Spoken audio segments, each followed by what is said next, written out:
बिस्मिल्लाहिर्रहमानिर्रहीम। अस्सलाम वालेकुम फ्रेंड्स एंड व्यूअर, कैसे हैं आप सब? उम्मीद करता हूँ सब ठीक-ठाक होंगे, ज़बरदस्त होंगे। इस वीडियो के लास्ट में आप लोगों ने कमेंट करके मुझे बताना है कि मुझे इसका पार्ट 2 बनाना चाहिए कि नहीं बनाना चाहिए।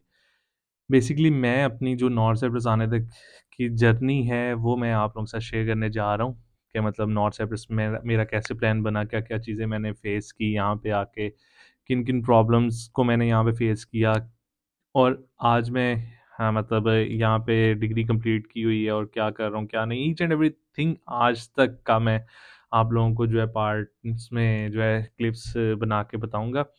आज की जो वीडियो है, ये मैं आप लोगों को बताऊँगा कि मैं नॉर्थ साइप्रस से साइप्रस तक ट्रैवल करके कैसे आया, क्या-क्या चीज़ें मुझे डिफ़िकल्टीज़ पेश आई। लेकिन अगेन के वीडियो के कमेंट में अगर आप लोग बोलेंगे, कहेंगे, देन मैं इसका पार्ट 2 बनाऊँगा, अदरवाइज़ मैं इस वीडियो को यहीं पे जो है वाइंड अप कर दूँगा। तो चलें स्टार्ट करते हैं आज की वीडियो। सबसे पहले मैं आप लोगों को बताता जाऊँ कि पाकिस्तान में मैं as a assistant manager job करता था। आप लोगों ने अगर लाहौर से हैं, लाहौर, इस्लामाबाद, कराची में भी इनकी ब्रांचेज़ हैं। बाय द वे ब्रांड है, बाय द वे BTW के नाम से ब्रांड है। उसमें मैं एज़ ए असिस्टेंट मैनेजर जो है जॉब करता था। और मेरा एक जो है ना बहुत ही क्लोज़ दोस्त, जिसके साथ मैंने अपनी लाइफ़ के तकरीबन 8 से 10 साल स्पेंड किए, मतलब डेली हमारा उठना-बैठना ये वो। तो वो वेरी सडन जो है ना हम नॉर्थ साइप्रस आ जाता है। उसके जाने के बाद मतलब मैं परेशान हो जाता हूँ कि यार मतलब एक एक क्लोज़ दोस्त जो होता है, अगर वो आपको चला जाए तो फिर उसके बाद आप की थोड़ी-सी जो है रूटीन चेंज हो जाती है। बड़े मतलब सैड सा इंसान का थोड़ा-सा सीन हो जाता है। मैं परेशान कि यार क्या हो गया? वो मुझे छोड़ के चला गया है। मैं शुक्र अल्हम्दुलिल्लाह लाहौर में वेल सेटल्ड था। और एक और मज़े की आप लोगों को बात बताता चलूँ, मैं मुझे हेवी बाइक्स का बहुत ज़्यादा शौक था और स्टिल है। बाइक्स का मुझे बहुत ज़्यादा क्रेज़ है, बहुत ज़्यादा शौक है। मेरे पास हेवी बाइक होती थी, इवन मैं हर हफ़्ते जो है लाइक इस तरह के हर हफ़्ते मैंने हेवी बाइक चेंज कर ली, कभी कोई बाइक रख लिया, कभी एक सेल करके दूसरा बाय कर लिया। हर वीकेंड पे हम लाहौर से कभी इस्लामाबाद जा रहे हैं, कभी मरी जा रहे हैं, कभी हम बॉर्डर की तरफ जा रहे हैं। कभी कागान जा रहे हैं, कभी नारान जा रहे हैं, इस तरह लाइक मैंने बहुत ज़्यादा ट्रैवलिंग जो है ना बाइक्स पे की है। ये हो गई मेरी पहले वाली जर्नी। इसके बाद जब दोस्त जाता है, तो वो मुझे कहता है कि बिलाल भाई, वो मैंने उसे कहा यार तू चला गया तो मेरा दिल नहीं कर रहा। उसने कहा कि अगर तूने आना है यहाँ पे तो बता, मैं तेरा काम करवा देता हूँ। मैंने कहा ऑफ कोर्स करवा दे। उसके बाद मेरा बाहर का कोई भी प्लान नहीं था, ना मुझे शौक था कि अब्रॉड में जाना है, किसी कंट्री में जाना है। ये सीन होता है। उसके बाद मुझे वो लेटर निकलवा के देता है यूनिवर्सिटी का, फिर मुझे वो बोलता है कि अपने जो है ना डॉक्यूमेंट अटेस्ट करवाओ, ये वेरीफ़ाई करवाओ एचईसी, ये वो मोफ़ा वगैरह से। मुझे किसी चीज़ का कुछ पता नहीं होता। मैं ख़ैर खज्जल हो के ख़वार हो हूँ कि मैं जो है ना अपने डॉक्यूमेंट सारे वेरीफ़ाई कर लेता हूँ।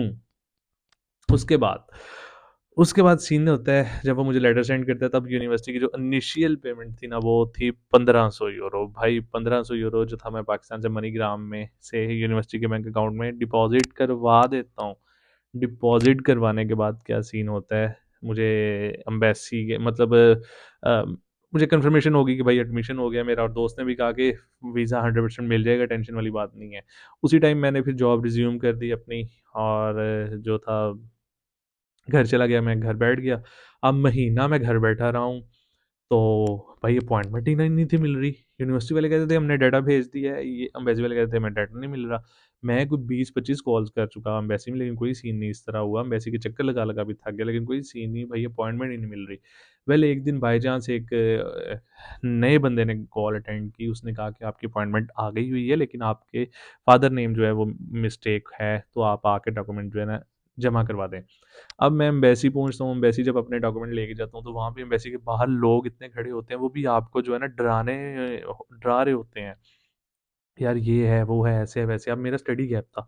मुझे सारे कहें यार तेरा तो स्टडी गैप है, तो स्टडी डॉक्यूमेंट्स जो हैं गैप का वो लेटर लेके आओ, ये करो, वो करो, और इंटरव्यू भी हो सकता है। मैं बहुत परेशान, क्योंकि लाइफ़ का फर्स्ट एक्सपीरियंस था, कोई पता नहीं था क्या चीज़ें होंगी। मुझे ये था इंटरव्यू भी होगा, पता नहीं इंटरव्यू में कैसे क्वेश्चनिंग होंगे। ख़ैर मैंने कॉल्स लगा दी अपने, जहाँ पे मैंने जॉब्स की थी, वहाँ से मैंने एक्सपीरियंस लेटर मँगवाए। वो मैंने साथ अटैच करके अपने डॉक्यूमेंट जमा करवा दिए।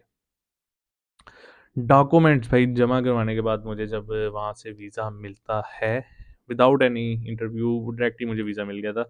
वीज़ा मिलने के बाद अब मैं इतना ज़्यादा एक्साइटेड था कि अब सीन क्या करें, अब क्या करें, क्या करें, क्या ना करें। ख़ैर मैंने अपना सीन सारा ओके कर लिया, शॉपिंग कर ली। लाहौर से भाई इतनी आउटस्टैंडिंग जो है मैंने शॉपिंग की, सोच है आप लोगों की कि मैंने 40 केजी का मैंने टर्किश एयरलाइन की जो है ना टिकट करवाई थी, 40 केजी की का मेरा सामान था। मैंने बहुत आउटस्टैंडिंग पैकिंग की और निकल पड़ा मैं नॉर्थ साइप्रस के लिए। अब मेरी फ़्लाइट थी मुल्तान से, क्योंकि मुझे मुल्तान से जो थी 65,000 की टिकट मिल रही थी और बाकी मुझे दूसरी सिटी से जो था 1,15,000 की, 1,20,000 की मिल रही थी।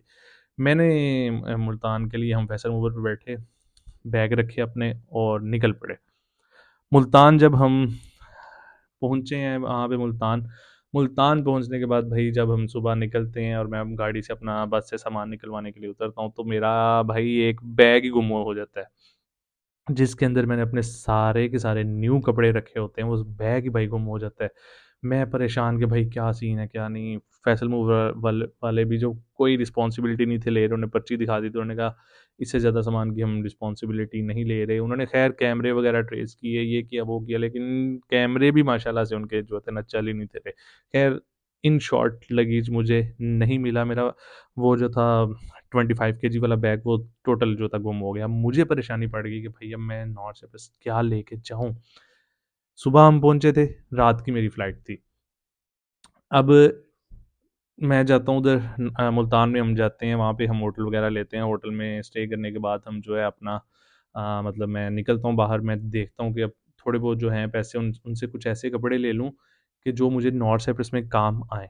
ख़ैर मैंने वहाँ से जिस तरह के भी कपड़े मिले, जल्दी में से थोड़े बहुत ही उठाए मैंने कपड़े उठा के और मैं चल पड़ा नॉर्थ साइप्रस के लिए।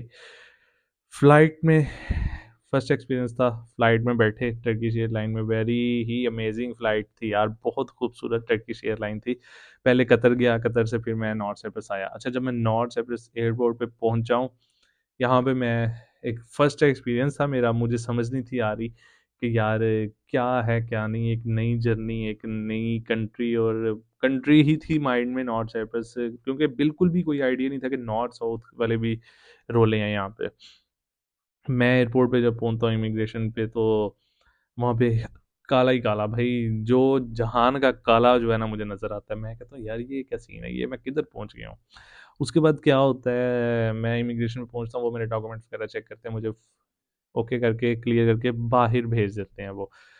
अब ये जो अगली मेरी जर्नी है ना, ये मैं आप लोग बताएँगे तो नीचे मैं इसकी पार्ट 2 में इसकी मतलब बनाऊँगा और फिर इस पे मैं जो-जो चीज़ें मेरे साथ नॉर्थ साइप्रस में हुई और किस तरह की यहाँ पे आके मैंने चीज़ें फेस की कोरोना वायरस में, ये वो सारी चीज़ें मैं आप लोगों के साथ शेयर करूँगा। लेकिन वो पार्ट 2 में, फिर 3 में, 4 में जितने भी पार्ट्स बने वो बनाऊँगा। लेकिन वही कि आप लोगों की सपोर्ट चाहिए। अगर आप लोग कहेंगे इसका पार्ट 2 मैं ज़रूर बनाऊँगा। अदरवाइज़ इस वीडियो के बाद बनाऊँगा ही नहीं अगर इस पे आप लोगों ने अच्छा रिस्पॉन्स दिया तो।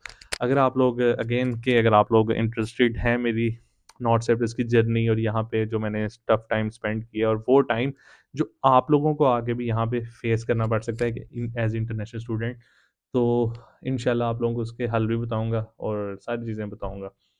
तो अगेन नीचे कमेंट करें, अपनी होनेस्ट रिव्यू ज़रूर शेयर करें फॉर पार्ट 2 और चैनल को सब्सक्राइब और आप लोगों का ढेर सारा प्यार मोहब्बत चाहिए और बिलाल भाई के चैनल को सपोर्ट करें। इंशाल्लाह पार्ट 2 में ज़रूर मिलेंगे अगर आप लोगों की सपोर्ट मिली तो। तब तक के लिए टेक केयर। अल्लाह हाफ़िज़।